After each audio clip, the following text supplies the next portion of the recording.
تمام دیکھنے والے اور سننے والوں کو السلام علیکم۔ میں ہوں زاہد اور آپ دیکھ رہے ہیں سیکرٹ پاک ٹی وی۔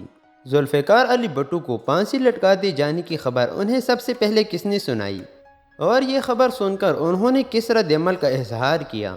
بیگم نصرت بھٹو اور انصب نذیر نے ان سے آخری ملاقات کب کی؟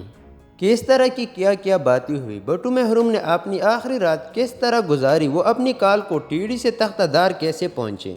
اس سلسلے میں آج تک بہت کچھ کہا جا چکا ہے اور بہت کچھ لکھا جا چکا ہے، مگر شاید پھر بھی مکمل تفصیل آج تک کس نے نہیں لکھی ہے۔ 4 اپریل 8 بجے شام کو فوجی حکام کی طرف سے سپرڈنٹ جیل یار محمد کو حتمی طور پر ہدایت کر دی گئی کہ وہ بھٹو کو صبح 2 بجے پھانسی پر لٹکا دیے جانے کی اطلاع دے دے، اور اگر وہ وصیت لکھنا چاہتے ہیں تو اس کے لکھنے کی ہدایت کر دے۔ یار محمد خان نے اپنی 2 ماتحت افسروں کاظم بلوچ اور مجید قریشی کو یہ ناگوار فریضہ ادا کرنے کے لیے بھیج دیا۔ مجید قریشی نے سوگوار لہجے میں کہا، سر مجھے افسوس ہے، آپ کی زندگی کا آخری وقت آ پہنچا ہے۔ بھٹو نے بھی یقینی کے انداز میں مجید قریشی کی طرف دیکھا۔ چند لمحے ان کے چہرے پر پریشانی رہی۔ "What are you saying?" انہوں نے نہایت نحیف لہجے میں کہا۔ مجید قریشی نے جواباً کہا، "I am very sorry sir, the news is correct." اس مرحلے پر بھٹو چند لمحے خاموش رہے۔ پھر مجید قریشی سے سوال کیا، "کیا بیگم نصرت کے ضیاء الحق کے ساتھ ملاقات نہیں ہو سکی؟" "نہیں جناب، براہ راست رابطہ نہیں ہو سکا۔" مجید قریشی کے ان الفاظ پر بھٹو چند لمحے پسماندہ سے رہے اور پھر بولے، "Are you sure they will do that?" "مجھے یہ کہا گیا ہے کہ میں آپ کو وصیت لکھنے کے لیے کاغذ قلم پہنچا دوں۔" مجید قریشی نے کاغذ اور قلم بھٹو کی طرف بڑھاتے ہوئے کہا اور خود انہیں خدا حافظ کہہ کر کٹیری سے باہر نکل آیا۔ بھٹو گھنٹہ بھر کاغذوں پر کچھ لکھتے رہے، پھر انہوں نے یہ سب کاغذ پاٹ ڈالے اور لیٹ گئے۔ 1 بجے کے قریب دوبارہ مجید قریشی کو بھٹو کے پاس بھیجا گیا۔ مجید قریشی نے دیکھا بھٹو بالکل بے حس پڑے تھے۔ مجید قریشی گھبرا کر کٹیری سے باہر نکل آئے اور سپرڈنٹ جیل کو صورتحال سے آگاہ کیا۔ جیل حاکم شدید پریشان ہو گئے۔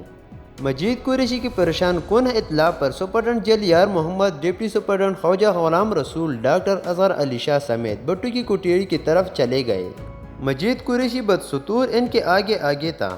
ان کے پیچھے انسپکٹر جنرل جیل خانہ جات چودھری نذیر احمد اور کرنل رفیع عالم بھی بھٹو کی سیل کی طرف دوڑ پڑے۔ ان کے چہروں پر ہوائیاں اڑ رہی تھیں جب انہوں نے دیکھا کہ بھٹو گہری اور پرسکون نیند سو رہے تھے۔ بلب کی روشنی میں ان کا پروقار چہرہ دمک رہا تھا۔ ڈاکٹر اظہر علی شاہ نے سوتے میں ان کی نبض دیکھی اور باقی لوگوں نے سر کے اشارے سے ان کی زندہ سلامت ہونے کی نوید دے دی۔ یار محمد خان سپرڈنٹ جیل نے مجید قریشی کو اشارہ کر کے کہا، "صاحب کو اٹھا دو۔" مجید قریشی نے بھٹو محروم کو آہستہ آہستہ جونجڑا نیند سے بیدار ہو کر بھٹو اٹھ کر بیٹھ گئے۔ مجید قریشی نے انہیں کہا کہ وہ اٹھ کر نہا لے، ان کی آخری غسل کے لیے پانی تیار ہے۔ بھٹو چند لمحے خاموش رہے، پھر بولے، "میں پاک ہوں، نہانے کی ضرورت نہیں ہے۔" انہوں نے بھٹو کو موت کی وارنٹ کی عبارت پڑھ کر سنائی اور پھر پوچھا، "سر آپ پھانسی گھاٹ تک چل کر جانا پسند کریں گے یا آپ کی سہولت کے لیے اسٹریچر منگوا لیا جائے؟ مجھے وصیت نہیں لکھنے دیتے تو پھر آپ لوگوں کے ساتھ تعاون نہیں کرتا۔" یہ کہہ کر بھٹو دوبارہ لیٹ گئے۔ کرنل رفیع عالم نے برہم ہو کر کہا، "اسٹریچر منگواؤ۔" اور بولے، "جلدی کرو۔" 4 سپاہی اسٹریچر لے کر آ گئے اور بھٹو کے ہاتھوں میں ہتھکڑی لگا دی، اور ایک فوجی افسر نے آگے بڑھ کر بھٹو کو اٹھا کر اسٹریچر پر لٹا دیا اور سپاہیوں نے اسٹریچر اٹھا لی۔ بھٹو نے ایک حیرت بھری نظر اپنی کال کو ٹیڑھی کی دیواروں پر ڈالی، جیسے ان دیواروں کو خدا حافظ کہا ہو۔ یہ چھوٹا سا قافلہ تقریباً 1:45 بجے بھٹو کی آخری قیام گاہ میں سے اس طرح نکالا کہ تمام بڑے افسر آگے آگے تھے۔ جیل کے چھوٹے افسر اسٹریچر کے ساتھ کچھ فاصلے پر چل رہے تھے۔ بھٹو انتہائی مدھم لہجے میں بولے، "I am sorry for my country. She will be left alone without its leader."